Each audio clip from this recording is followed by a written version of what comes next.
دوستو آج آپ اس ویڈیو میں جانیں گے حضرت زکریا علیہ السلام کو پیڑ نے دو پھاڑ ہو کر اپنے اندر پناہ دی، پھر بھی دشمنوں نے ان کو شہید کیسے کر دیا۔ اگر آپ اسلامک ویڈیوز میں انٹرسٹ رکھتے ہیں تو ہمارے چینل کو سبسکرائب ضرور کر لیں۔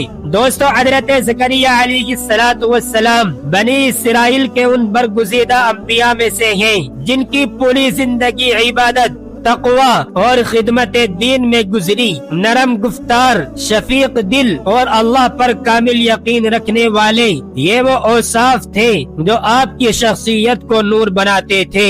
دوستو قرآن کریم ہمیں آپ کی دعا کا منظر دکھاتا ہے، وہ دعا جو رات کی خاموشی میں گونجتی ہے، وہ دعا جو کمزور ہڈیوں میں جان ڈال دے۔ دوستو آپ کا تعلق حضرت داؤد علیہ السلام اور حضرت سلیمان علیہ السلام کی پاکیزہ نسل سے تھا۔ آپ صرف نبی ہی نہیں تھے بلکہ بیت المقدس کی نگہبان بھی تھے۔ وہی بیت المقدس جہاں فرشتوں کی آمد و رفت رہی، جہاں انبیاء نے سجدے کیے، جہاں دعائیں آسمانوں تک پہنچتی تھی۔ حضرت زکریا علیہ السلام کی زندگی سادگی، تقوی اور صبر کی مثال تھی۔ مال نہیں، جاہ و حشمت نہیں، صرف اللہ پر کامل بھروسہ۔ آپ لکڑی کا کام کرتے، اپنی محنت کی کمائی کھاتے اور راتوں کو سجدوں میں گزار دیتے۔